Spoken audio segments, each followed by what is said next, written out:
Kemarin tuh siapa ya?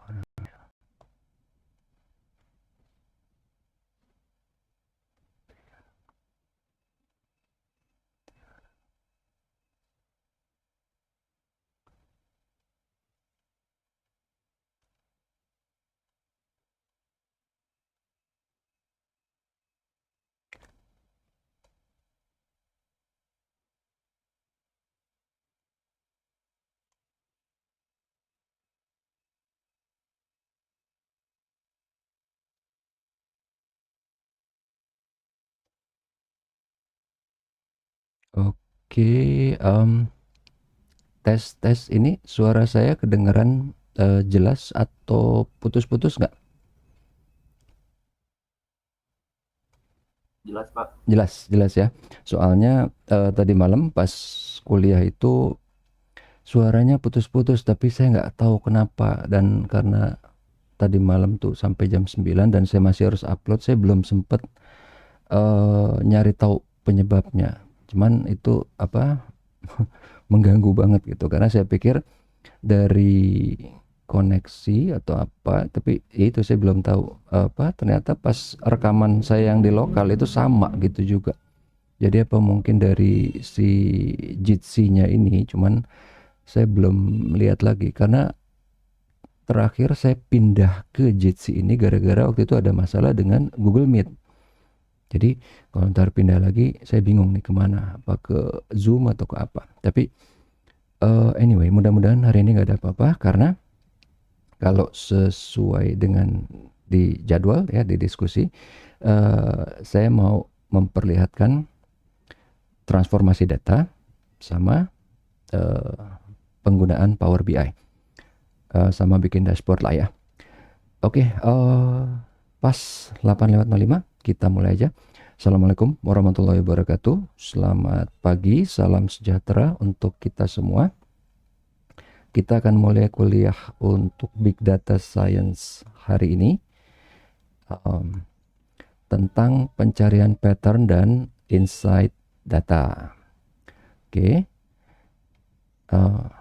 kita akan lihat agenda kita hari ini.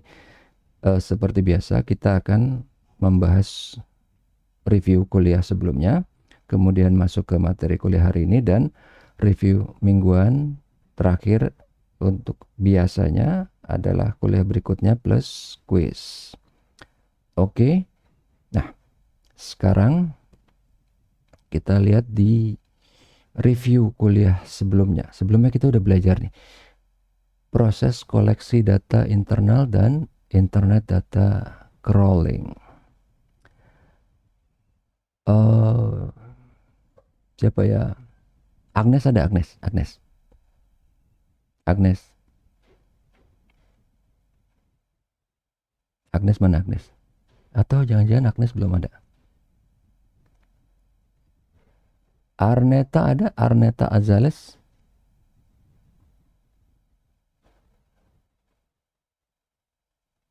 Arneta. Atau Hadrian deh. Hadrian ada nggak Hadrian? Kayaknya Hadrian tadi ada deh. Hadir, Pak. Ah, kamu inget nggak? Em, Waktu kita nyari apapun di Google, anggaplah kita nyari gambar. Kita nyari gambar di Google, kenapa hasilnya bisa cepet banget? Eh, Ingat gak? apa ya? Karena kalau kita Google nih, misalnya kita nge-query, kita nyari gambar satu-satu itu pasti lama. Seberapapun cepatnya komputernya Google. Kan kita nyari gambar dari mungkin jutaan, mungkin miliaran gambar di Google ya. Kita nyari gambar apa ya? Kucing warna kuning misalnya. Google langsung dapat tuh kucing warna kuning. Ya mungkin yellow cat ya. Saya nggak tahu kalau bahasa Indonesia dia udah jago apa belum nih si Google. Tahu nggak kira-kira kenapa? Eh, pengaruh ke jaringan gitu nggak sih, Pak? Kalau Bukan. misalkan kayak Gimana? jaringannya bagus gitu, kita Mm-mm. bisa dapatnya lebih cepat daripada biasanya gitu. Enggak. Jadi kalau kalau kita perhatiin ya di Google, misalnya jaringan saya lambat nih, lambat banget.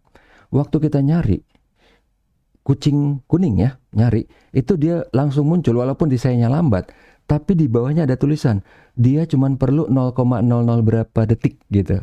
Perhatiin nggak? Jadi itu nggak terpengaruh ke jaringan. Waktu nyari sampai dia dapat hasil, itu nggak pengaruh ke jaringan yang punya saya nih, yang sebagai orang yang nyari.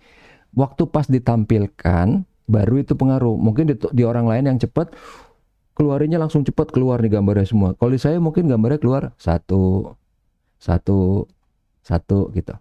Jadi gini, bukan bukan karena kecepatan jaringan pengaruhnya waktu di saya, tapi waktu nyari itu karena waktu kita nyari nih kucing kuning, itu si Google bukan nyari gambar, dia nyari teks.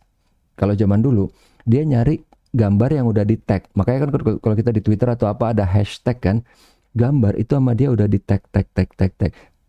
Kelemahan yang terbesar, kalau di tag orang bisa ngetag salah dong. Kucing kuning dibilang kucing hitam, atau mungkin kucing kuning dibilangnya macan atau apa.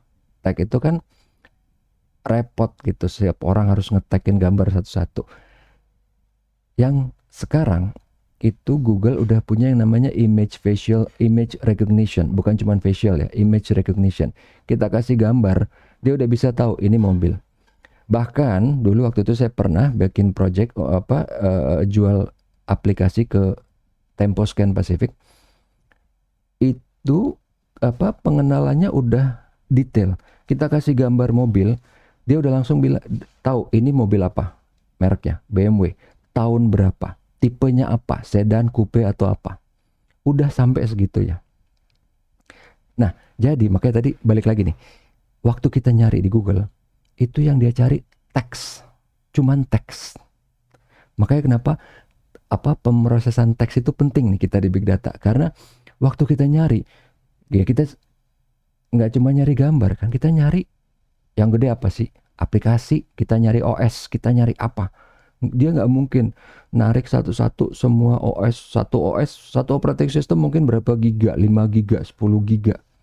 Dia nggak, kita ngelihatnya dari teksnya. Google ngelihat dari teksnya.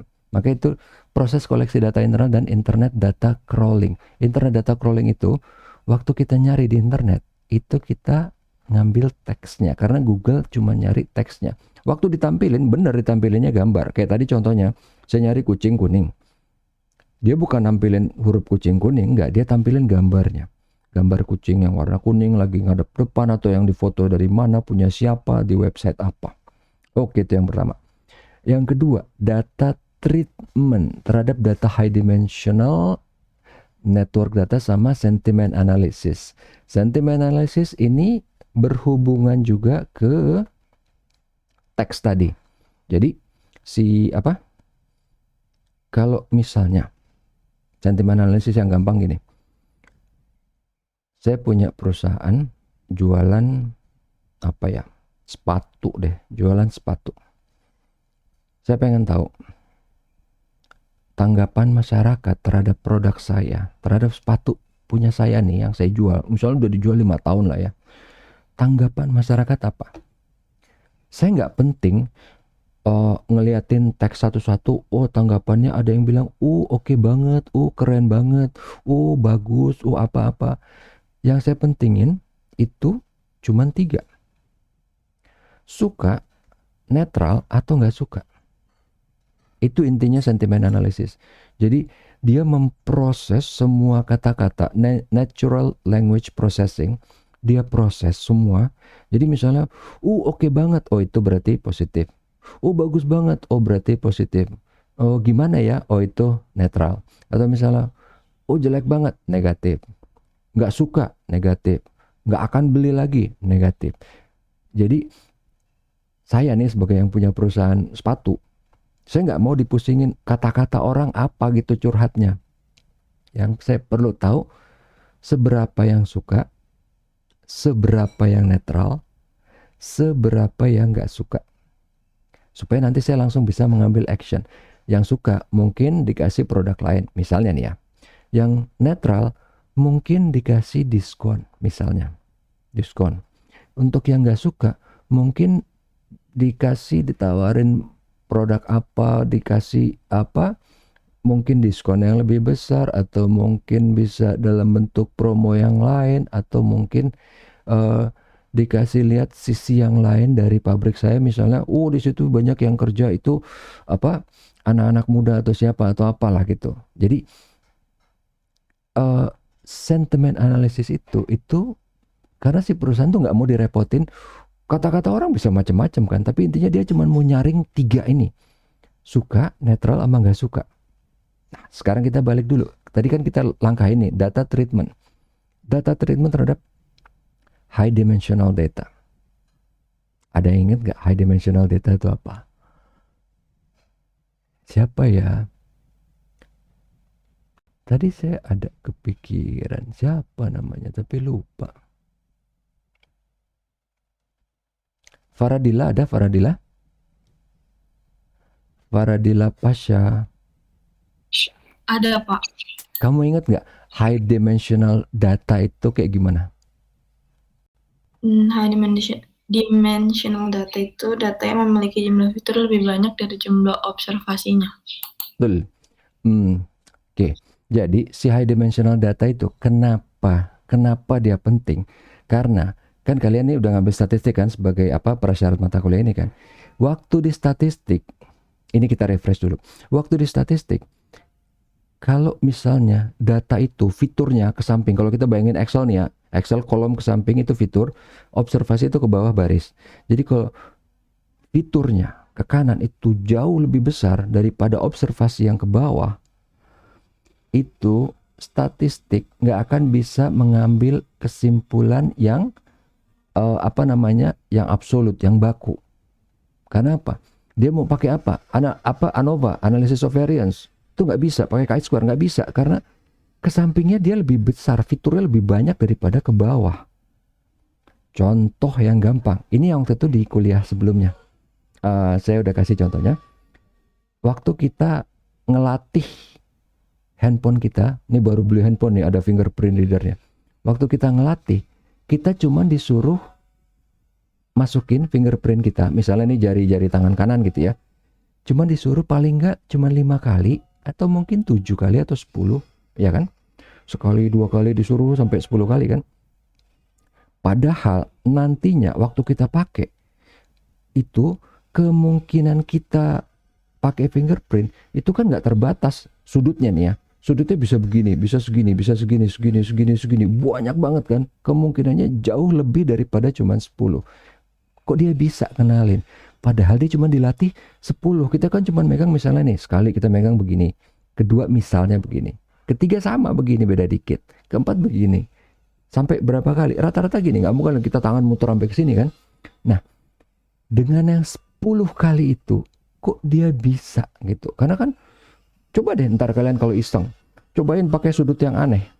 Kalau misalnya si fingerprint readernya bagus, dia itu bisa. Karena apa? Di sini dia cuma dilatih 10 kali, dia bisa menemukan kombinasi yang lain dengan bantuan AI, artificial intelligence. Kalau kalian misalnya yang pernah nih nonton film, orang lagi nyari penjahat nih ya di FBI di mana gitu kan, dapat fingerprintnya. Fingerprintnya itu kan kalau kelihatan, kalian perhatiin deh, dia pertama nemuin titik, tapi terus itu sedikit di rotate sampai berapa puluh, berapa ratus kali sampai akhirnya ketemu sudut yang pas dengan data yang ada di database. Nah, itulah kegunaan si AI, itulah kegunaan si high dimensional data ini. Oke, gitu. Nah, kalau si network data, kita cuma perlu tahu kalau misalnya datanya itu nggak ada di lokal kita, berarti performance-nya pasti akan menurun dibanding data itu ada di lokal. Jadi biasanya kita akan mendesain query-nya supaya lebih efisien. Cuman itu kita nggak bahas misalnya query yang efisien seperti apa. Oke, yang ketiga. Ini kemarin kita sudah bahas, tapi nanti di kuliah ini juga kita akan singgung lagi karena ini emang sangat penting banget. Structured versus unstructured data. Maulana ada nggak? Maulana Furqon? Maulana Furqon. Halo. Maulana Furqon tadi ada deh. Oh, Pak. Tahu nggak Dia Pak? Adir, tahu nggak apa bedanya structured sama unstructured data? Data yang terstruktur sama data yang tidak terstruktur. Tahu nggak apa bedanya?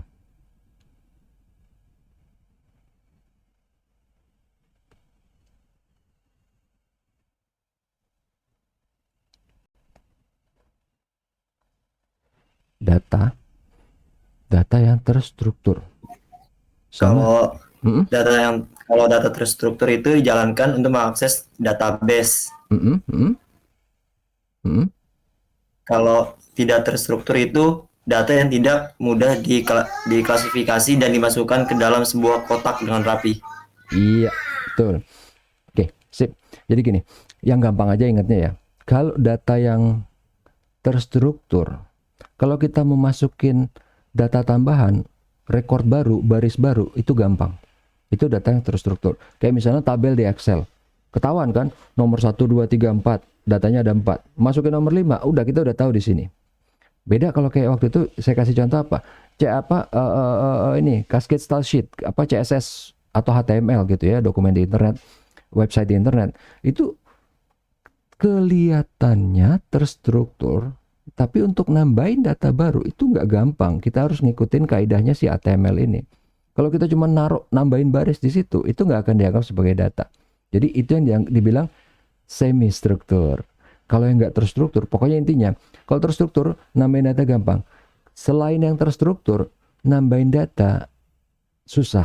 Jadi kalau quasi structure agak susah. Kalau semi structure agak lebih susah lagi. Kalau unstructured itu susah banget. Contoh yang gampang. Pernah ada yang iseng nggak? Misalnya apa? File film yang 600 mega ya, atau mungkin file video kita lagi ngapain gitu. Tapi kita bukanya jangan pakai video player. Kita bukanya pakai notepad. Kelihatan dong di situ kan seperti apa baris-barisnya. Jadi bukan videonya, tapi kelihatan adalah bahasa-bahasa greetingnya gitu kan. Kita mau nambahin teks satu di situ. Bukan cuman nggak bisa. Kalau kita paksain bisa. Tapi nantinya video itu bahkan nggak bisa di play di video player. Jadi rusak semuanya. Kalau tadi kan yang semi structure yang semi structure itu dia nggak rusak. Dia cuman data yang kita tambahin baru nggak muncul aja. Tapi kalau yang si unstructured ini, yang video, PDF, file Word, Excel, kita tambahin, itu rusak langsung semuanya. Itu yang unstructured. Tapi unstructured ini jadi sangat penting karena data unstructured makin lama tuh makin banyak. Jadi unstructured itu bukan akan ya. Memang sudah jadi jauh lebih besar dibanding yang structured. Dan di masa depan dia akan jadi semakin lebih besar karena pertambahannya pun dia lebih tinggi dibanding yang structured. Yang structured kan kita nih yang bikin data. Kita bikin data apa sih, misalnya contoh yang gampang nih. Anggaplah ya. Data postingan kita teks. Wow, kita ngomong satu paragraf. Tapi kita ngasih gambar 5 biji. Coba bayangin. Cuman teks satu paragraf kayaknya nggak nyampe 1 kilobyte. Anggaplah 1 kilobyte. Kita ngasih gambar 5 biji. Satu gambar rata-rata. Kalian misalnya handphonenya rata-rata berapa sih? 20 megapiksel kan? 3, 4 mega deh. Anggaplah gambarnya nggak high quality banget. 4 megapiksel. Itu ada 5 gambar. Berarti 20 megapiksel dibandingkan dengan 1 kilobyte. Itu baru kalian satu posting loh. Belum kalau di Instagram. Postingnya gambar, video, kadang-kadang teks atau quote-nya pun bentuknya image. Udahlah. Jadi makanya unstructured jauh lebih besar. Makanya kenapa penting si big data ini, karena statistik biasa itu nggak bisa ngolah unstructured data. Yang bisa itu adalah dengan teknik-teknik yang ada di big data, walaupun itu memang kita tahu itu nggak gampang. Oke, yang keempat apa? Scenario planning. Scenario planning ini yang kemarin kita bahas itu di Excel. Waktu kita bikin Excel, ingat kan? Ada scenario yang optimis, scenario yang biasa, business as usual. Biasanya kalau di kantor ngomongnya BAU, business as usual. Kalau nggak ngapa-ngapain, kejadiannya seperti ini. Pesimis seperti ini. Optimis seperti ini. Itu kita planningnya. Kenapa kita perlu? Supaya kita tahu kalau terjadi yang pesimis, kita harus gimana. Kalau terjadi yang optimis, kita harus gimana. Jadi kalau terjadi yang pesimis harus gimana, itu namanya business contingency plan. Misalnya tiba-tiba toko kebakaran, tiba-tiba ada gempa, ada banjir, ada apa. Kalau di bank itu punya business contingency plan, BCP-nya ada. Jadi misalnya cabang di sana kebanjiran, nasabah itu harus dialihkan ke cabang yang terdekat. Prosesnya gimana, ininya gimana, itu lengkap prosedurnya. Jadi bahkan nanti akan ada staff yang mengarahkan di dekat daerah banjir itu. Misalnya banknya kebanjiran, kan dia nggak mungkin dong berenang di cabangnya orang dia kebanjiran. Dia cari daerah yang kering, yang kemungkinan orang ada di sana, dia standby di situ. Begitu ada orang datang, waduh saya mau ngambil duit, oke Pak silakan ke cabang anu. Atau bahkan ada yang lewat telepon, business contingency plan. Nah, tapi sekarang Pak kalau misalnya optimis, ngapain direncanain? Coba bayangin, kalian biasanya terima order 100, tiba-tiba terima order 2000. Emang orangnya ada? Nggak ada pasti. Jadi kenapa itu juga perlu? Kalau misalnya terjadi, ya nggak usah 2000 deh, 100 jadi 200, itu aja kita udah pusing kan. Misalnya, oh tadinya kita, ini contoh sesuai dengan praktek di lapangan, walaupun ini nggak ideal ya. Oh tadinya misalnya kita ngurus lama, apanya lengkap, ininya apa, diketik, oh sekarang tulis tangan aja lebih cepat. Atau mungkin sebaliknya, tulis tangan lama, diketik aja biar lebih cepat. Pokoknya ada hal-hal yang membuat kita akhirnya jadi berlari lebih cepat. Atau mungkin, oh saya harus manggil siapa nih, mungkin misalnya ya, oh kalau manggil orang lain mungkin susah kan, oh saya mungkin bisa manggil kakak saya, adik saya buat bantuin misalnya. Tapi tetap ada rencana itu, scenario planning. Oke, sekarang kita lihat dari kuliah yang, dari kuis yang kemarin terakhir.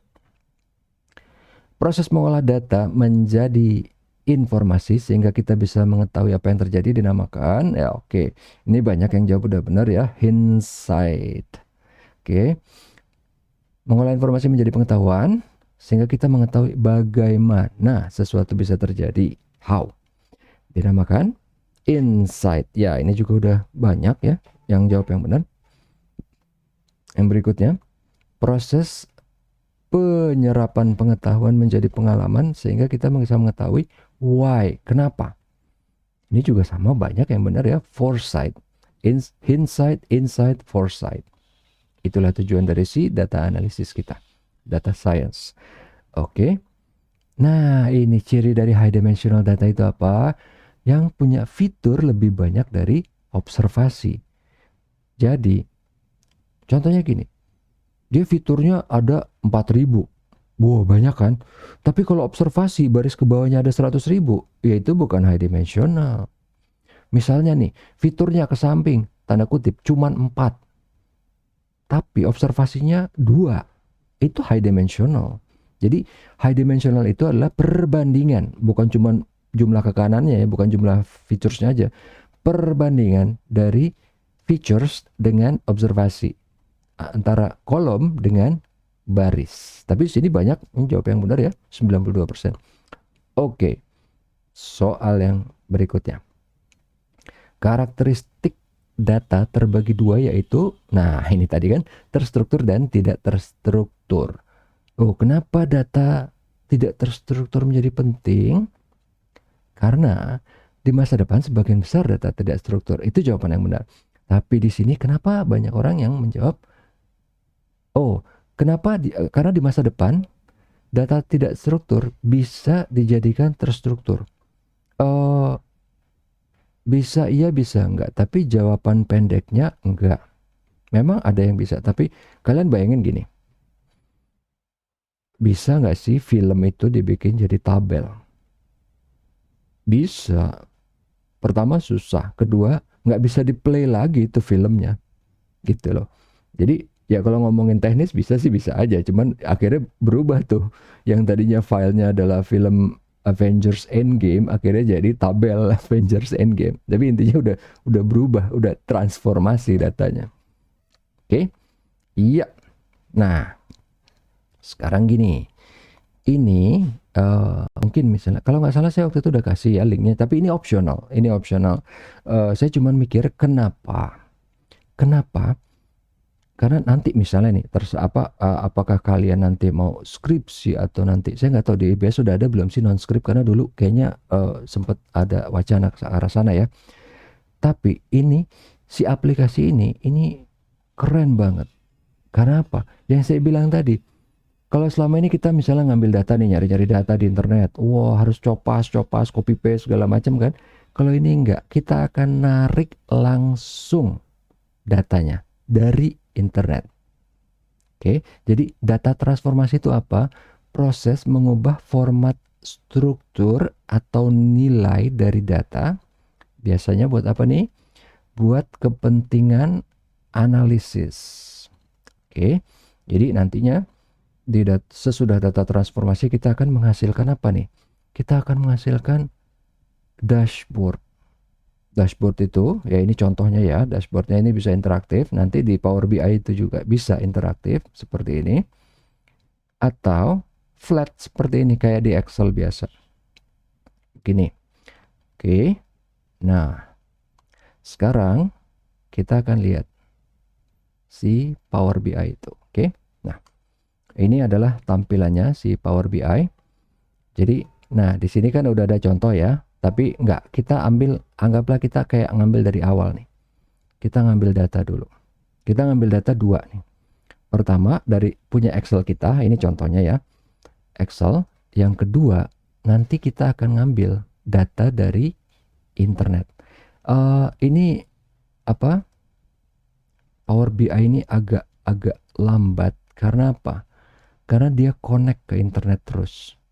Jadi bukan karena berat programnya ya cuma 400 mega, bahkan Photoshop kan lebih besar gitu ya, tapi ini karena connect ke internet. Oke, di sini udah ada contohnya, kita bisa pilih banyak banget ini tipe data yang bisa diambil di sini, benar-benar banyak. Jadi saya yang udah berkecimpung di database lama aja ini banyak yang saya nggak kenal ini, walaupun banyak yang saya kenal ya, tapi oke, intinya kita pertama yang gampang ngambil dari Excel ya, karena kita akan ngambil 2 tabel, Excel dan dari internet.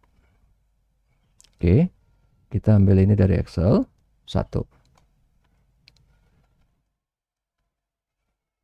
Dan di sini enaknya apa? Dia bisa milih. Ya sebenarnya itu biasa sih. Nanti kita akan lihat kecanggihan dia, ada yang lebih heboh lagi. Kalau di sini pertama nih, dia bisa milih misalnya Excelnya itu sheetnya ada banyak nih. Kita mau yang mana? Kita bisa lihat previewnya dulu. Misalnya kita lihat ini financial apa sih isinya? Oh, cuman beginian doang. Kita misalnya mengambil yang ini nih, yang cookie sales. Cookie sales ini kita bisa lihat dulu. Ini datanya benar nggak yang kita pengen ngambil? Anggaplah iya, oke. Ini datanya kita pengen ambil. Nah, ini kita nggak langsung kita load. Kita transform dulu. Jadi ingat tadi kan, diapain tuh, ditransfer, dirubah, diapalah, ada yang di remove, ada yang ditambah, ada yang di filter. Nah, ini akan kita lakukan sekarang. Jadi nanti si data itu sebelum kita proses kan kita harus lihat dulu sekilas nih, karena jangan sampai data yang kita proses itu dari awalnya udah jelek, diproses tetap jelek, jadi garbage in garbage out. Makanya kenapa waktu proses acquiring itu penting banget, kita harus lihat dulu supaya jangan sampai nanti entah prosesnya jadi tambah lama, entah jadi salah. Oke, pertama ini kita lihat sekilas nih ya, ini adalah penjualan dari kue nih. Penjualan dari kue ini negaranya apa, nih produknya, ini ada unit sold-nya apa. Tapi ada satu nih yang aneh, kita lihat nih, ini unit sold-nya kenapa ada pecahan? Kan orang nggak mungkin jual kue setengah kan, bisa dimarahin orang dong. Jadi ini akan kita rubah, kita akan ganti ini tipenya menjadi whole numbers. Oke, kita replace current. Ini jadi hilang pecahannya. Jadi kita nggak mau tahu itu waktu itu salah atau gimana. Kita akan proses langsung, pokoknya semuanya cuman nggak ada desimal, nggak ada koma-komaan ya, gitulah bahasanya ya, nggak ada koma-komaan. Oke. Yang lainnya kita lihat ini ada revenue, ada cost, ada profit. Ini semua nggak ada masalah, bahkan dia udah bagi kolomnya ini. Ini kebetulan ya. Ya jadi misalnya, oh kita mau robah nih ininya, field name-nya, judulnya.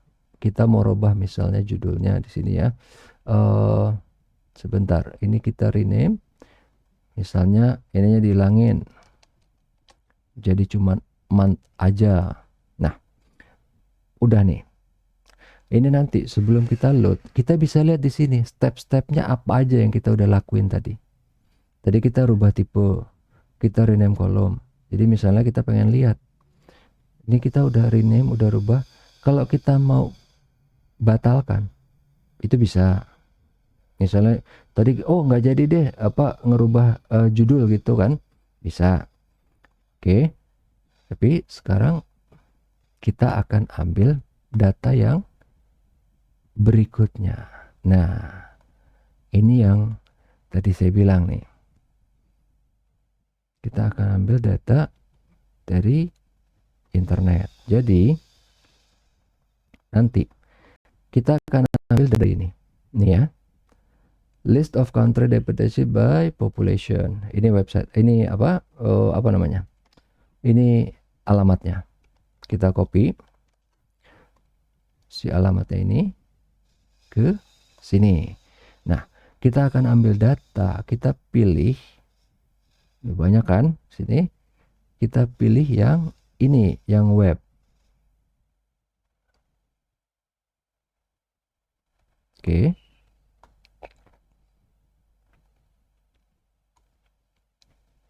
Nah, kita masukin alamat yang tadi. Nah, ini waktu pertama connect memang dia agak lama ya. Oh, tapi satu hal lagi, kalau dari wiki itu memang biasanya pasti bisa. Tapi kalau misalnya kayak dari bursa, data idx.co.id, itu secara teknis bisa, tapi diblok. Karena apa?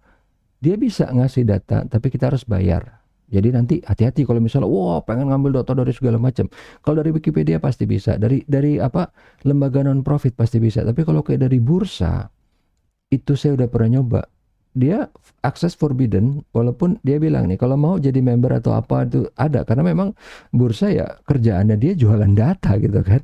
Kalau kita ngakses gitu aja bisa bangkrut ya. Oke, kita udah lihat ini datanya. Ini data yang dari Wikipedia tadi. Nah, ini ada banyak kan. Kita tinggal lihat satu-satu data mana yang kita pengen ambil. Nah, ini kebetulan adalah data yang pertama ini ya, tapi kalau kita iseng mau lihat apa sih isinya yang berikutnya, oh ini yang beginian apa nggak ngerti gitulah ya, kita juga nggak tahu ini Pak, tapi kita ini cuman data negara, region sama apa gitu, yang lainnya nih datanya nggak keisi. Kita ambil tadi data yang ini karena kita pengen cari data negara dan populasinya yang paling update dari Wikipedia. Oke, sekarang kita ini sebentar, tadi biasanya suara-suara kayak gitu itu ada kenapa ya?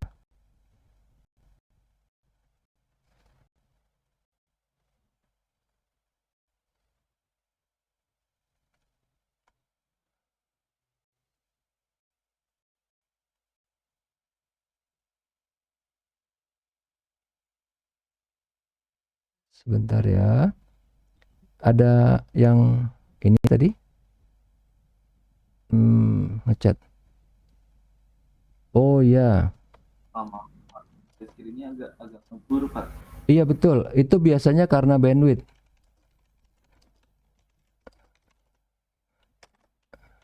Jadi apa? Kalau itu kita nggak bisa ngapa-ngapain. Jadi biasanya itu karena bandwidth dari si Jitsi-nya ini terbatas. Jadi ini hubungannya bukan dengan wah internet saya kenceng kok, oh internet kamu juga kenceng kok. Jadi kan internet kita berdua itu harus nembak kemana? Ke Jitsi Meet ini kan. Jadi semakin banyak yang nembak, ini misalnya sekarang berapa orang nih? 25 orang nembak, itu yang bikin lambat. Jadi bukan di ininya, bukan di sayanya, bukan di kaliannya, dan kita nggak bisa ngapa-ngapain. Jadi gini, solusinya adalah yang saya bilang, makanya kenapa setiap video call, setiap kuliah itu pasti akan saya rekam videonya di kampus.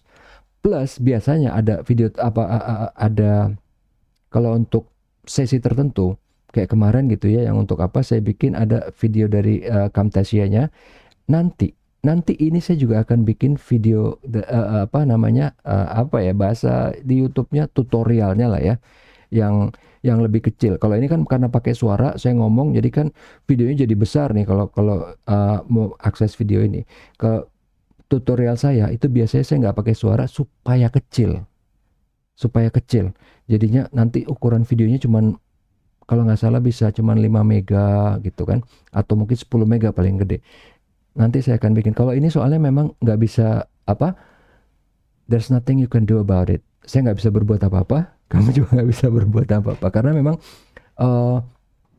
kalau misalnya pecah itu sama si Jitsi, dia ngelihat karena bandwidthnya udah kecil, gambar yang tadinya bagus sama dia dibikin jadi pecah, jadi jelek. Ya jadi jelek tanda kutip ya. Sebenarnya bukan jelek, istilah teknisnya adalah resolusinya dikurangin. Anggap lagi nih, dari saya 1080 berarti ya 1920 kali 1080, kemudian diturunin, dikompres jadi 1280 kali 720.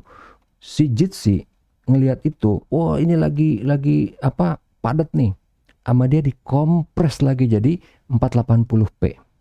Kalau misalnya tetap dikompres lagi jadi 240p, makanya gambar kelihatannya bagus, tajam, tadinya tajam jadi pecah karena pixelnya jadi makin besar, resolusinya makin rendah gitu.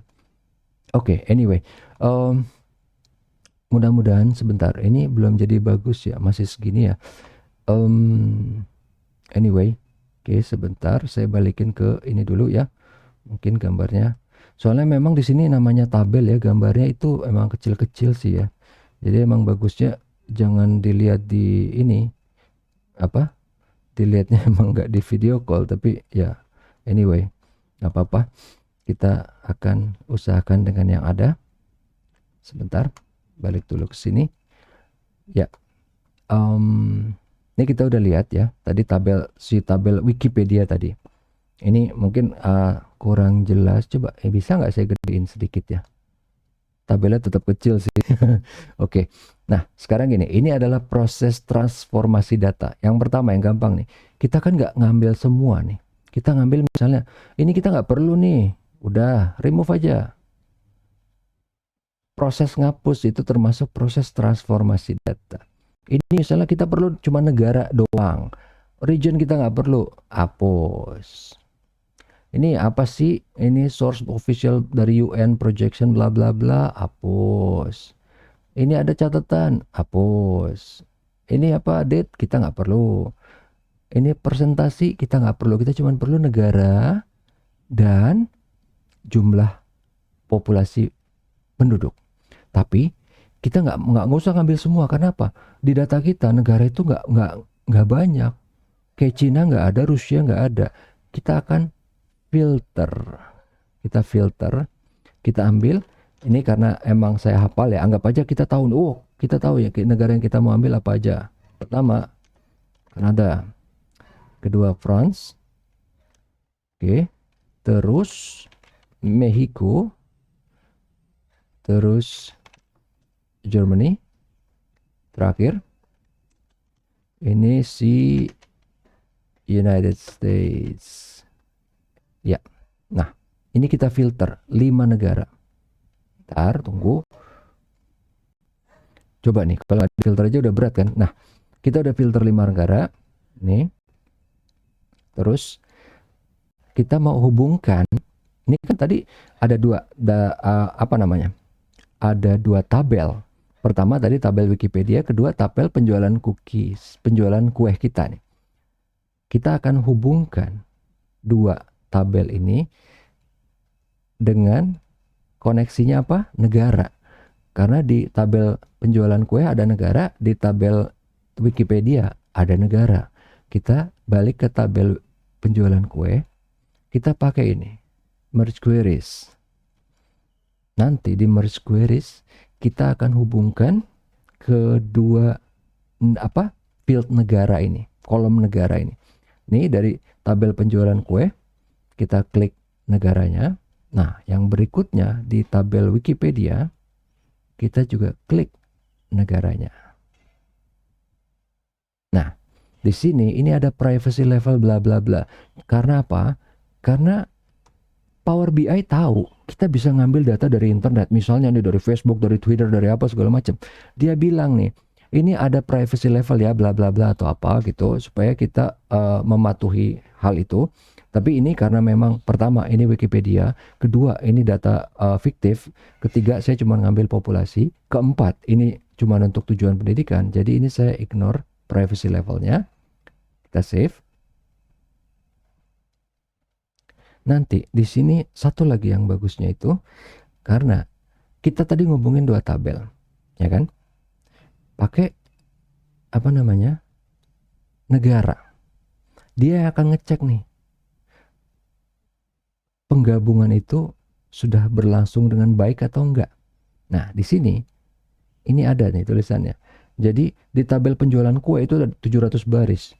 Semua 700-nya sudah terhubung dengan tabel negara dari populasi dari Wikipedia. Ini udah kasih centang positif berarti ya. Misalnya tadi kita ngefilter dari Wikipedia, kita anggaplah cuman ngambil dua negara nih. Anggaplah misalnya Kanada sama Perancis. Padahal di tabel kue kita itu ada Meksiko, ada Jerman, ada Amerika gitu kan. Nanti pas digabungin, si proses gabungnya bingung ini. Lah ini Meksiko mau dikemana ini gabung, karena di tabel Wikipedia nggak ada. Nanti akan muncul negatif. Muncul bukan tanda centang tapi tanda silang. Nanti dia bilang nih, ini yang bisa di match cuma berapa ratus, yang lain nggak bisa. Ini karena bisa di match semua. Dari 700 semuanya bisa di match. Oke. Kita klik oke. Sebentar ini. Nah, ini sudah terhubung. Ini adalah tabel si penjualan kue itu. Ini yang paling kanan. Ini tabel dari Wikipedia tadi, tapi belum ditampilkan. Nah, di sini kita akan tampilkan, nggak usah semua. Kita cuma mau tampilkan populasinya aja. Oke. Karena kan negaranya udah ada di tabel penjualan kue itu. Nah, terus ini kan panjang banget nih tulisannya, sovereign states and dependency bla bla bla. Nah, kayak tadi biar gampang, kita rename aja. Jadi cuman population. Hop. Oke. Nah, ini udah digabung. Tadi data udah difilter, udah ada yang dihapus, udah ditransform ya. Udah digabung, di query. Sekarang itu sebenarnya belum di save nih, tanda kutip ya, belum di save. Jadi ini lihat applied stepsnya masih ada di sini. Ini belum diaplikasikan. Ini kayak ngasih preview. Nih loh, tadi hasil transformasi data kamu itu nanti jadinya kayak gini. Nah, kalau ini udah, terus kita close and apply. Ya, tungguin aja ini. Nah, ini agak lama karena memang yang bikin lama itu adalah dia nembak ke mana? Ke internetnya. Karena dia untuk nyarinya. Kenapa kok lama? Ya karena sekarang kan kita lagi ini nih. Kita lagi video call, banyak orang, bandwidth banyak kepake.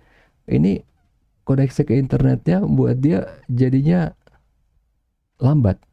Karena kan semua dialokasikan buat si Jitsi meeting ini. Sebenarnya normal ini nggak selama ini. Kalau misalnya saya pakai gitu ya, atau mungkin nanti kalian pakai gitu, nggak selambat ini. Karena ini memang kita lagi sambil video callan. Dan video callnya kan nggak cuma 2 orang gitu. Banyak, tadi ada berapa sih? 20 something ya. 20, anggaplah 22, mungkin 25 gitu kan. Banyak. Jadi makanya kenapa, waduh Pak lambat banget. Ya iyalah, kita sambil video callan dan dia ngambil data, ngolah data dari internet. Ntar ya, ini masih baru berapa nih. Untung yang saya ambil tuh datanya nggak gede. Oke, sebentar. Nah, Kalau udah kayak gini, ini datanya udah ada. Jadi ini adalah tempat buat nanti kita bikin dashboard, bikin report. Kita naruh grafik, kita naruh apa. Kayak tadi tuh ya contohnya. Jadi kayak tadi di sini nih. Nah, ini tadinya nih kosong nih. Ini atau mungkin di yang sebelumnya. Ini nih tadinya kosong. Dua ini tadinya kosong. Seperti ini. Kita balik sini ya. Nah, kita cek dulu nih. Tabelnya udah ada belum sih? Ini tabelnya udah ada dua-duanya. Oh ya ini lambat, sorry. Bentar, belum kelihatan ya. Nah, dia muncul ini tabelnya. Ini tabel si Wikipedia-nya. Tapi ini ada yang penting yang kita mau lihat di sini. Yang tadi saya bilang kan ada proses penggabungan dua tabel. Kenapa begini? Jadi ini saya kasih ilustrasi yang gampang. Ini tabel Wikipedia. Ini tabel penjualan kue. Tabel Wikipedia dihubungkan dengan tabel penjualan kue dengan skema one to many. Ini satu, one, ke banyak, to many. Maksudnya apa? Maksudnya gini. Di tabel Wikipedia, kita ingat kan ada 5 negara. Kanada, Prancis, Jerman, United States, Meksiko. Jadi misalnya di sini ada tabel Kanada, negara Kanada ada satu baris kan, one. Tapi di penjualan kue Kanada bisa ada banyak kan, many. Jadi ya kan penjualan kue misalnya Kanada kan nggak cuma sekali dong. Misalnya Kanada beli hari ini, besok, lusa ya kan, atau beli kuenya segala macam, coklat, yang keju, yang apa gitu. Jadi di sini referensinya satu, tapi di tabel penjualannya bisa munculnya banyak Kanada. Itu adalah inti atau esensi atau prinsip dari one to many untuk penggabungan tabel. Oke, kita balik ke sini. Oke, sekarang kita buat nih.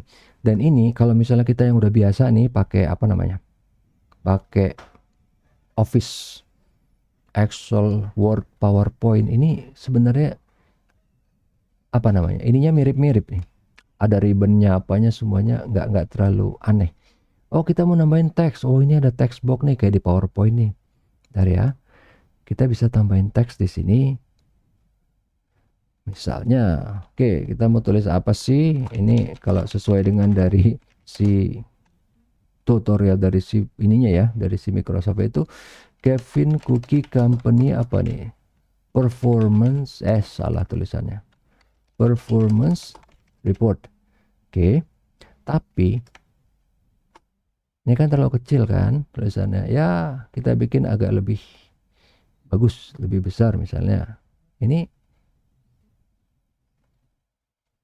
user interface-nya benar-benar mirip dengan Office. Jadi kalau kita udah terbiasa dengan Office, ini nggak susah gitu. Oke. Nah, ini satu kan. Kita udah bikin ya, kalau judul kan gampang lah ya. Sekarang yang kita pengen masukin di sini apa? Misalnya kita pengen masukin di sini adalah profit. Misalnya kita pengen masukin di sini profit. Ini kan fieldnya profit ya. Sebentar.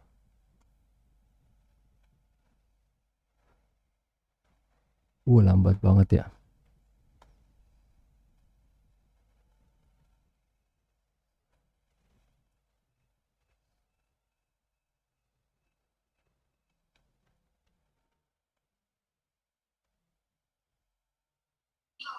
That's why I named you. Oke. Never forget where you came from. Que Dios te bendiga.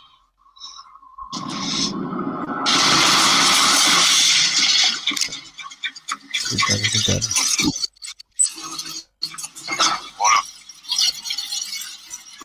Itu ada yang mic-nya open. Sebentar saya close dulu.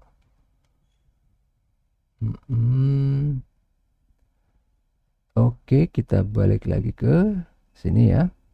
Sebentar. Oke.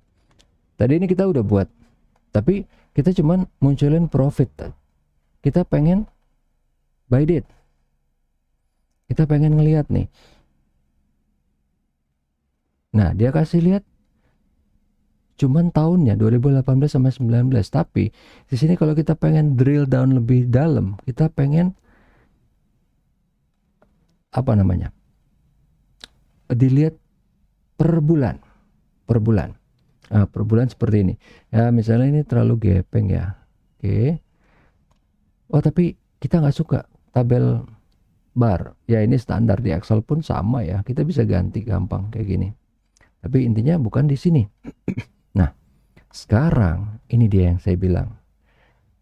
Kita mau masukin misalnya apa nih? Country. Oke.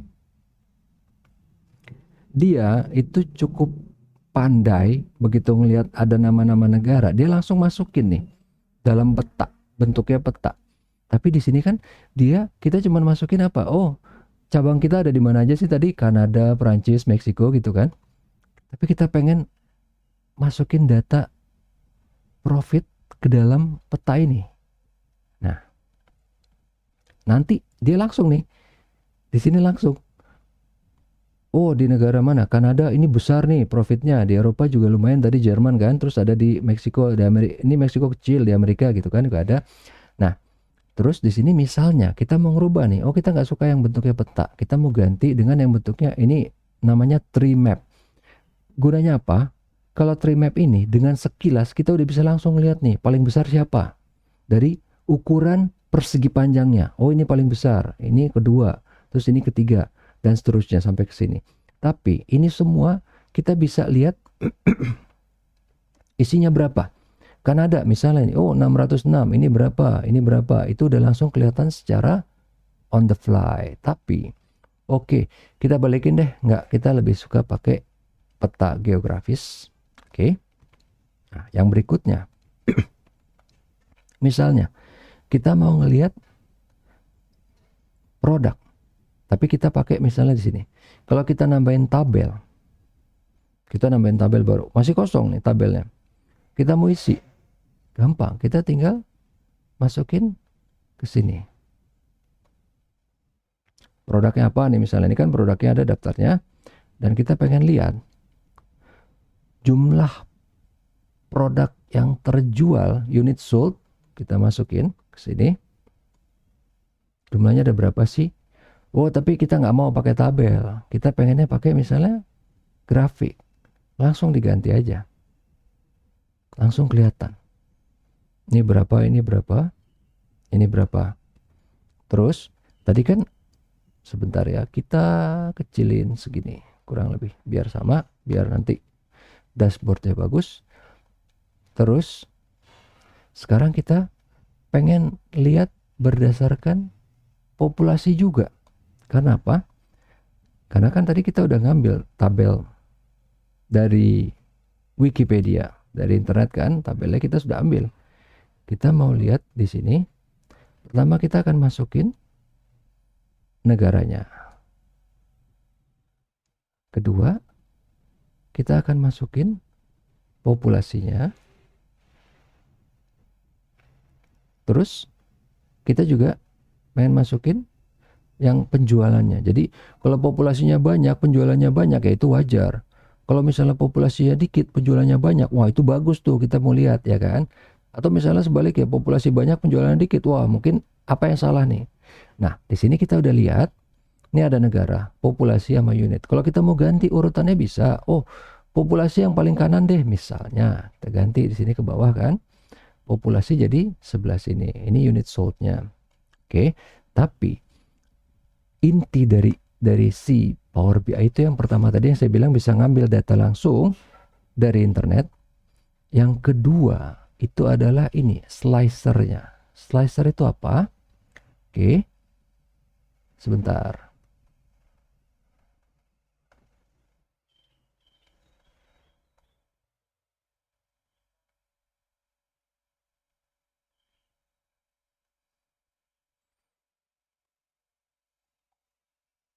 Tadi belum saya klik di sini. Sebentar, ini kita masukin slicer ya. Slicer itu kita taruh di sini misalnya. Nah, slicer misalnya kita pengen lihat berdasarkan negara. Kita masukin slicer di sini. Oke, gunanya apa? Misalnya nih ya, saya pencet Kanada. Ini semua langsung berubah nih. Ini berubah, ini berubah. Ini langsung nunjuk di peta ke Kanada. Unit penjualannya juga cuman unit penjualan Kanada. Bahkan nggak cuman itu. Kalau kita pengen, oh saya udah tahu nih penjualan di Kanada seperti ini. Saya pengen yang kue coklat aja. Kita klik ini. Ininya grafiknya pun menyesuaikan. Ini juga menyesuaikan. Misalnya, oh kalau di Perancis yang kue coklat aja gimana? Kayak gini. Tapi kalau di Perancis misalnya semua jenis kue seperti apa, kita klik lagi yang coklat supaya kepilih semua. Ininya berubah lagi. Itu intinya dari si Power BI itu. Pertama, gampang dengan jelas menunjukkan transformasi datanya seperti apa, dan pembuatan dashboardnya itu jadi mudah, dan ngambil data ke internetnya pun jadi mudah. Jadi kalau misalnya, oh tadi kita lagi ngeliat Prancis, kita pengen balikin, ngeliat semua. Nah, ini balik tadi ke total penjualan semuanya. Oh tapi tampilannya masih biasa ini. Kita pengen merubah tampilannya yang sedikit lebih profesional. Karena kan mau dikasih ke bos biasanya nih ya. Oh bikin yang lebih bagus. Nah, jadi misalnya, oh di sini udah bagus nih, tapi kita pengen bikin ini backgroundnya lebih transparan supaya kelihatan lebih menyatu dengan background yang artistik ini atau apalah namanya ya. Jadi kita ganti misalnya backgroundnya, jadi transparansinya kita naikin, jadi bikin segini. Nah, jadi transparan. Atau ini juga gitu ya. Kurang lebih intinya sama, tapi di sini kita ngelihat bahwa pemakaian ini jadi lebih mudah. Tapi bukan berarti apa kalau kita pakai Excel nggak bisa. Pakai Excel bisa, walaupun nanti jadinya lebih panjang ininya jalannya. Oke, ini karena berat banget ya. Ini udah sampai di sini. Saya tutup ya ininya karena emang dia bikin berat banget ini. Kita akan melangkah ke yang berikutnya, yaitu ke Excel. Oke. Nah, kalau di Excel ini agak lebih gampang lah ya. Oh sorry, bukan lebih gampang, maksudnya lebih enteng. nggak kayak tadi dia berat ininya. Karena di Excel ini kan semuanya cuma lokal. Kita perbesar dulu. Oke. Nah, di sini kalau di Excel itu saya akan berfokus pada kekuatannya si Excel ini aja ya. Di sini kita akan lihat, mungkin terlalu kecil, saya besarin dikit ya. Kita lihat di sini ada data penjualan makanan. Ya, sama lah kayak tadi, walaupun ini beda. Kalau ini ada daging, ada apa gitu ya. Tapi di sini kita mau ngelihat, kalau tadi pakai grafik atau apa gampang lah, kita bisa ngelihat nanti pergerakan grafiknya seperti apa. Tapi di sini yang kita mau fokus dari kekuatannya si Excel itu, kita mau ngelihat apanya nih, pivot table. Jadi kita mau ngelihat data, kalau tadi cuma satu dimensi ke bawah, penjualan kue berapa, penjualan kue di Kanada berapa. Kita mau lihat sekaligus dua dimensi. Jadi kita akan lihat untuk kotanya, kita taruh di baris row ini. Kita lihat kotanya ada Boston, Los Angeles, New York, sama San Diego. Terus kita mau ngelihat produknya di kolom. Nah, di sini udah ada produknya, produk kue apa, bukan kue ya, makanan. Nah, tengahnya itu kita mau isi dengan apa? Dengan misalnya jangan total price lah ya, quantity yang terjual. Nah, di sini kita lihat. Dari sini aja insight-nya udah banyak. Tahu nggak apa aja? Gampang. Ini lihat aja nih. Oh, ada yang kosong ya, gitu. Kan pertanyaannya gampang. Kenapa di Los Angeles nggak ada yang beli banana, yang beli pisang misalnya? Kenapa masalahnya? Kita bisa mulai berjualan di sana. Apa emang nggak ada orang yang suka? Kayaknya nggak mungkin, ya kan logikanya. Mungkin kita bisa mulai berjualan di sana, atau mungkin apa ada banyak pesaing, atau mungkin mahal, atau mungkin anything. Tapi intinya, oh di sini kosong nih, Los Angeles, New York, San Diego. Nih kok nggak ada nih penjualan pisang kita di sini, atau pretzel di sini. Di Los Angeles, New York, San Diego. Saya tahu pasti kalau di New York pasti ada yang jualan pretzel. Kenapa kita nggak jualan ke sana? Ya kan? Itu pertama. Yang cuman dari yang kosong-kosong aja. Atau mungkin kita lihat nih. Ini untuk misalnya penjualan apa ya? Oatmeal raisin misalnya deh. Kita lihat aja nih yang paling gampang. Paling tinggi di mana? Di Boston. Wah, tinggi banget nih. Gimana supaya kita bisa pertahankan? Atau gimana kalau bisa kita naikkan? Atau yang berikutnya. Yang paling rendah, si oatmeal raisin di mana? San Diego. Kenapa nih? Emang orang sana nggak suka? Atau mungkin kita kalah bersaing sama siapa? Gimana caranya? Apa kita perlu bikin internet marketing, internet campaign, sales campaign, anything? Ya kan? Insight. Kita bisa lihat dari tadi kan oatmeal raisin atau potato chips. Atau mungkin kita ngelihat, kalau di Boston itu yang paling laku apa sih? Oh ini, carrot. Yang paling laku carrot nih. Bisa nggak kita naikin? Atau mungkin kita pertahankan, gimana caranya? Oke, di Boston yang paling rendah apa nih? Pisang misalnya. Bisa nggak kita naikin? Gimana caranya? Sama, kita lihat semua, Los Angeles atau apa. Dan yang tadi saya bilang, kekuatannya si Excel itu adalah di, apa namanya? Pivot table. Pivot table, kita bisa drill down-nya gampang. Sebenarnya di Power BI juga banyak kemampuannya lebih, cuman apa, karena ini ya, kita sambil video call jadi lambat banget. Mungkin nontonnya jadi ngantuk gitu ya, kayak tadi akhirnya sampai ada yang nonton film. Cuman gini, jadi ini kita bisa drill down. Misalnya nih kita mau lihat apa nih? Los Angeles carrot. Oh, 1262. Kita pengen tahu nih, detail dari data ini kayak apa. Double klik. Akan langsung kelihatan. Ini Los Angeles untuk yang carrots itu seperti apa produknya. Total ini detailnya. Langsung muncul sheetnya. Ini karena ini tadi apa? Kalau kita bikin di sini dia otomatis keluar. Misalnya ada, kalau kita nggak suka kita tinggal hapus. Toh nanti bisa kita munculin lagi. Nah, itu kalau dari pertama transformasi kalau pakai Power BI. Terus bikin dashboard pakai Power BI, terus transformasi pakai Excel, dan kalau untuk bikin apa namanya, kalau bikin grafik atau apa ya itu mah udah gampang banget ya. Saya nggak tahu, kalian udah pernah belajar atau tahu untuk bikin grafik pakai Excel?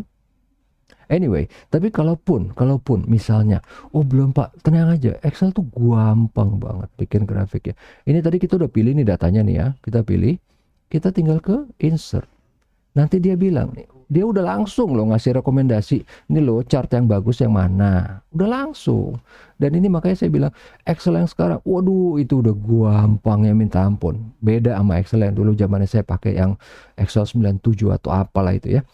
Dia udah langsung, kita tinggal pilih datanya. Ini dia langsung, terserah bebas sih kita. Oh nggak mau yang batang bisa, mau grafiknya apa? Ini yang recommended ya. Atau mungkin nggak mau, pengen yang lain. Banyak, mau apa? Mau yang garis, atau mau yang mana? Ada semua. Anggaplah ya kita ambil yang ini aja lah. Kita ambil grafik batang, muncul kan?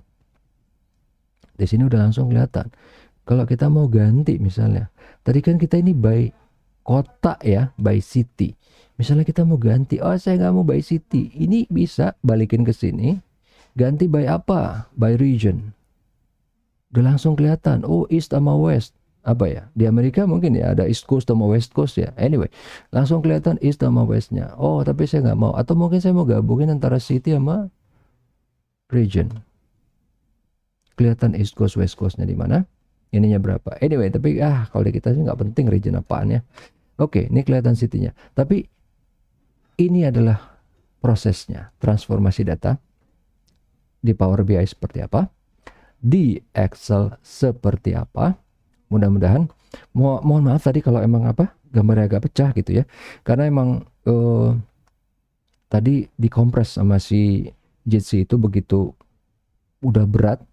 Jadinya pikselnya dikecilin sehingga pikselnya dibesarin, resolusi dikecilin, gambar jadi pecah. Tapi nggak apa-apa, tenang aja, nanti khusus untuk yang tadi Power BI ataupun yang Excel, tapi yang pasti yang Power BI akan saya buat video khususnya sendiri kayak tutorialnya. Nanti saya akan taruh di e-kampus. Karena mungkin tadi kan, suara saya mungkin kedengeran jelas, tapi aduh gambarnya pecah banget, kagak kelihatan ini, ya nggak gitu kan? Jadi makanya kalau misalnya nanti pengen lihat lebih jelasnya lagi, tunggu aja, nanti saya akan buat. Insya Allah hari ini udah ada nanti di e-kampus ya. Oke, sekarang kita kembali lagi ke materi kita. Nah, sekarang yang berikutnya. Bentar ya. Kita akan melihat korelasi data. Maksudnya gimana?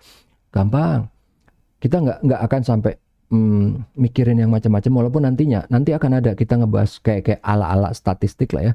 Tapi kita nggak bahas ANOVA atau apa atau chi-square, nggak, distribution normal nggak. Kita bahasnya Wilcoxon ransom test. Apa itu? Tapi nanti aja lah. Itu kelihatannya emang rumit sih kelihatannya. Sekarang kita cuma ngeliat nih korelasi data. Kalau di sini kan kelihatan data apa nih? Data antara di sumbu X sama Y. Kalau misalnya korelasinya positif, itu dia seperti ini. Dia akan naik. Naik ke kanan atas. Wih, sebentar, ada apa itu?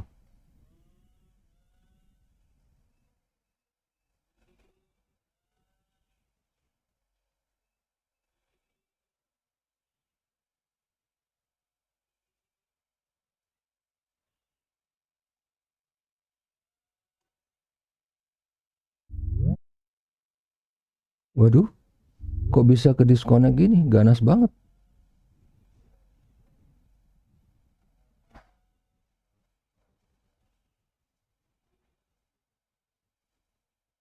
Bisa tiba-tiba, berarti bener emang bandwidthnya lagi ini dia, lagi berantakan ya. Tadi tiba-tiba saya hilang ke disconnect nih. Sebentar, tapi sekarang oke, suara saya kedengeran. Ini udah berapa? Oh, baru 19 ya, tapi nggak apa-apa. Kita tunggu lagi sampai sebentar. Ini ada yang aneh atau enggak? Mic saya udah ke kabel. Terus untuk gambar udah muncul. Oke, udah. Nah, heboh tadi ya, tiba-tiba langsung ke disconnect, saya juga bingung nih. Berarti benar ini kayak dari tadi malam ada sesuatu ya, kok terlalu berat ya. Ya wajar sih ya, karena kan sekarang kita semua nih masih pada pakai Google. Waduh,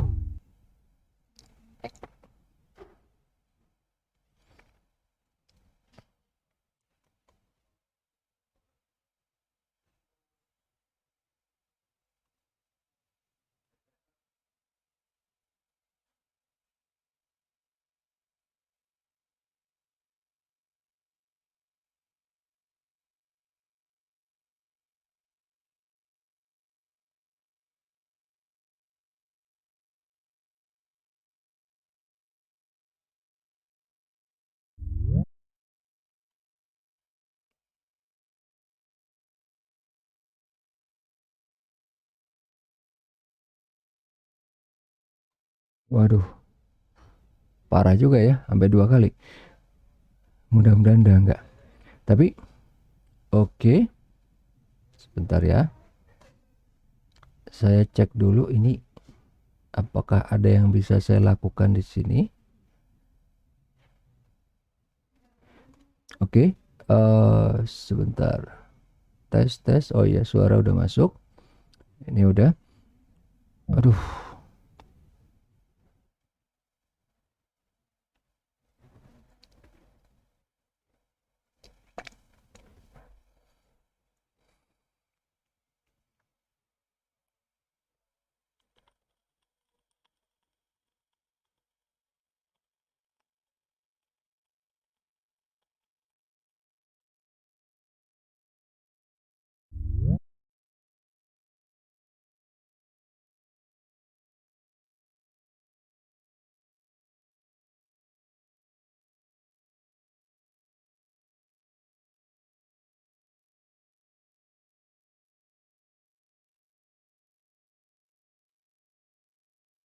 Tes. Waduh. Oke. Tadi apa? Korelasi data. Kalau yang paling kiri itu korelasinya positif. Jadi kalau yang Y-nya positif ke atas, yang X-nya positif, sehingga dia akan diagonal ke kanan atas. Kalau negatif, yang Y-nya ke atas, yang satu ke atas, yang satu ke bawah. Jadinya dia turun. Kalau misalnya scatter, yang kayak paling kanan ini, itu kalau dari grafis terlihat tidak berhubungan. Ini bisa kita cari hubungannya lewat apa? ANOVA, ya kan, lewat analysis of variance, atau mungkin pakai yang lain. Tapi kalau ini kita cuma mau ngeliat secara simpel nih, korelasi data gimana sih? Oh, kalau ini kelihatan nih, jelas lah positif. Yang warna biru ya, kalau yang hijau itu negatif. Kalau yang titik-titik-titik, oh ini berarti tidak terkorelasi secara sederhana. Bisa dicari lewat statistik yang tanda kutip, yang biasa. Oke, sekarang kita akan melihat. Ini di kuliah sebelumnya kita udah lihat. Tapi ini kenapa saya muncul sampai 2 kali? Karena memang penting banget bahwa data unstructured itu jadi semakin besar, dan bukan cuma jumlahnya yang udah besar, tapi dia kecepatannya pun lebih tinggi. Jadinya benar-benar makin besar itu makin jauh gapnya. Makanya kenapa data unstructured jadi makin penting. Bukan berarti datanya penting, tapi di dalam itu mau yang data penting ataupun nggak penting ada. Jadi proses untuk mengolahnya yang jadi makin penting. Oke? Kita akan lihat. Nah, ini untuk yang terakhir. Jadi di sini kita ngelihat ada satu lagi. Kalau tadi kita ngomongin data unstructured dari tipenya. Sekarang kita ngelihat ada yang namanya graph database. Kok database-nya grafik? Jadi maksudnya grafik-grafik dijadiin database? Enggak, bukan kayak gitu. Jadi maksudnya kalau graph database, kalau kita biasa database nih ya, oh ada data perusahaan, ada data nasabah, ada data apa, datanya pisah-pisah. Kalaupun kita gabungin kayak tadi, itu cuman pakai query kan, bukan dari datanya. Jadi kalau misalnya query-nya dihapus, orang udah nggak tahu hubungan tabelnya tadi yang berdua gimana tuh. Kalau graph itu enggak. Hubungannya itu pun jadi data. Jadi hubungan, bentar ya, nih. Jadi hubungan si ininya, kalau kita lihat di sini, ini kan ada employee sama company. Di tengahnya tuh ada tulisan, oh ini ada CEO-nya. CEO-nya siapa? Ini pun jadi data. Yang di tengah-tengah, relationship-nya ini jadi data. Jadi misalnya, ini company kan ada, terus ada data kota. Ini company ada di kota mana? Located in. Itu pun jadi data, bukan cuman query. Kenapa orang kok repot-repot bikin graph database? Karena gini, kalau data itu udah banyak banget dan banyak yang unstructured, relationship-nya itu jadi penting. Dan itu kalau kita nanti mengquery, ini teknis ya, teknis. Kalau kita mengquery itu jadi jauh lebih cepat. For your info, Google itu nge-query-nya udah pakai graph database gitu. Karena untuk data, tadi kan data unstructured makin penting karena makin banyak. Proses pengerjaannya menjadi penting karena apa? Karena datanya udah banyak banget dan banyak hal yang berguna yang bisa kita ambil dari situ. Makanya kenapa proses si graph database ini juga jadi penting. Contohnya graph database itu seperti apa? Jadi si graph database itu, sebentar ya. Ini kita akan lihat di sini. Ini data cloud ya, tapi ini cuman image. Kita akan lihat di ininya sebentar. Nah, ini contohnya. Ini datanya ada banyak banget ya. Kita lihat di sini legendnya. Ini ada yang cross domain, ada data geografi, government, life science sesuai warna ya. Di sini bukan cuma tabel-tabelnya. Ini kelihatan hubungannya dia kemana aja. Nih ya, contohnya misalnya saya mau lihat ini nih. Saya mau lihat, oh ini hubungannya kemana sih tadi si UK? Misalnya ini ke bawah, ke sini. Di sini kemana aja? Dari sini kelihatan nggak cuman datanya tapi relationship-nya. Jadi misalnya kita pengen tahu ini data apa sih yang ada di sini. Sebentar ya. Again ini kayaknya lambat ini. Tapi nggak apa-apa. Buat contoh ya, kita mau ngelihat. Ini adalah data postal code, apa kode pos di United Kingdom tuh apa sih? Inggris lah ya, di Inggris. Oke, balik lagi ke sini. Kalau misalnya kita pengen tahu data apa lagi di sini, ini kita bisa ngelihat dengan jelas bahwa bukan cuma data di dalam tabel ini, tapi hubungannya pun juga dijabarkan dengan jelas dan itu menjadi data. Makanya ini yang namanya graph database. Kalian kebayangkan kalau ada data segini banyaknya, ini sebenarnya masih sedikit ini. Kalau data yang kita cari di Google, pas kita nge-query satu kata aja, Google nyarinya tuh kan ke banyak tempat, ke jutaan data mungkin, ke berapa ya, nggak kebayang. Tapi apa yang dia pakai? Bukan cuma pemrosesan teks, tapi pakai graph database. Oke, sekarang kita akan lihat, bentar ya, ini kayaknya udah jadi tambah berat nih. Oke, tadi kita udah lihat apa itu data transformasi. Bahkan kita udah pakai apa? Kita udah pakai Power BI, kita udah pakai Excel juga udah. Data transformasi diapain aja sih tadi? Ada yang kita filter, ada yang kita rubah tipenya, ada yang kita delete kolomnya, ada yang apa? Kita transformasi, kita bikin jadi grafik bar, grafik line, ada yang kita bikin jadi tree lines, segala macam. Visualisasinya dalam bentuk dashboard. Korelasi, tadi kita belajar ada 3 korelasi kan, ada positif, negatif, sama not correlated. Dan yang terakhir itu adalah graph database. Oke, sampai di sini kalau ada pertanyaan atau mungkin ada yang kurang jelas atau gimana, karena tadi kayaknya saya sampai 3 kali tadi itu disconnect ya, parah banget ini hari ini. Oke, oh sambil menunggu kalau nggak ada pertanyaan, kita akan melihat ini tugas yang kalian ya. Jadi kalian sekarang udah tahu kan? Oh kalau pakai Excel gimana? Oh kalau mau pakai Power BI gimana? Oke udah tahu. Nah sekarang dari proses data analisis itu, proses data analisis secara umum itu ada acquire, prepare, analyze, report, sama act. Di sini di tugas kelompok ini kalian cuman pakai di 3 yang tengah ini. Karena acquire enggak, datanya udah saya kasih.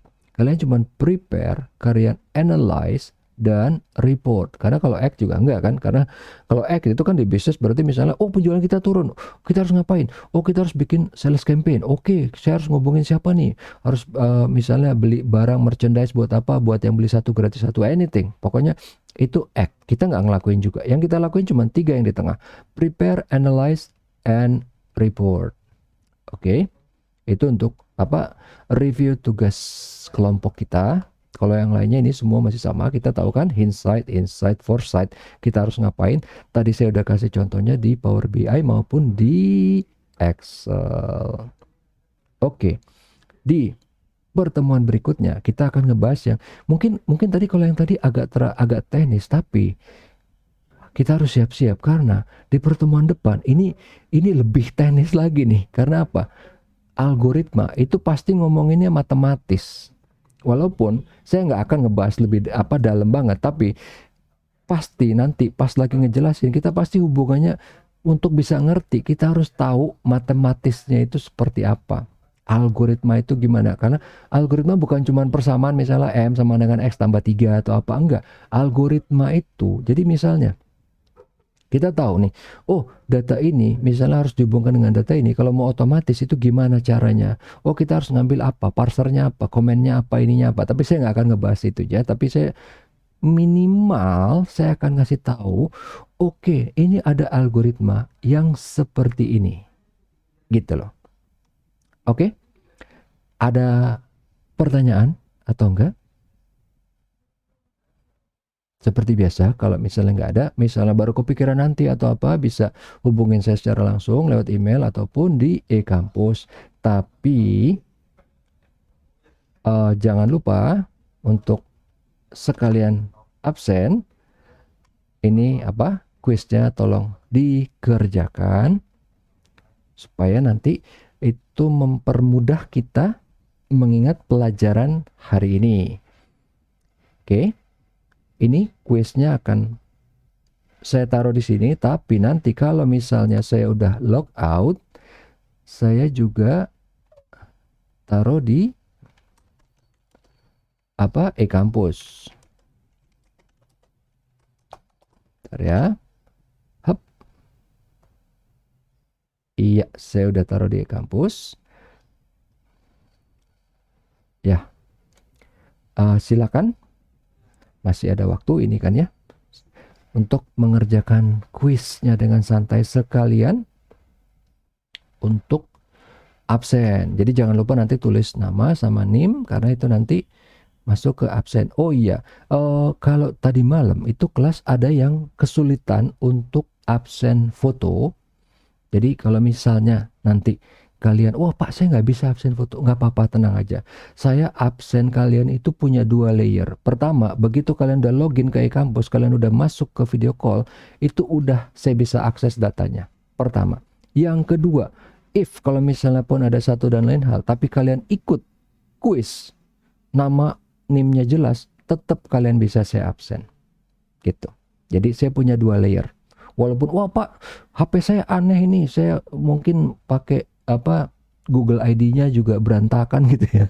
Nggak apa-apa, tenang aja. Selama kalian ikut kuis, kalian udah nginput data, nama sama NIM-nya jelas, tetap akan saya masukkan absennya. Walaupun misalnya di kampus nggak kemasuk nih, atau misalnya pas kalian mau, karena kemarin tuh ada ya, ada mahasiswa yang, Pak saya nggak bisa nih pakai itu kan ada fitur baru ya di kampus ya, absen pakai foto gitu. Saya udah nyoba juga sih. Bagus itu karena ada lokasinya juga sekalian. Tapi kalau misalnya nggak bisa, tenang aja. Saya punya 2 layer. Jadi data kalian tetap pasti akan saya usahakan semaksimal mungkin. Kalau memang kalian masuk, saya akan usahakan semaksimal mungkin bahwa kalian masuk. Oke. Sebahan kuliah hari ini sudah selesai. Jangan lupa kerjakan kuisnya. Tapi sebelum itu saya terima kasih. Assalamualaikum warahmatullahi wabarakatuh. Jangan lupa kerjakan kuisnya ya. Jadi nanti 5 menit lagi. Ya, sama-sama. 5 menit lagi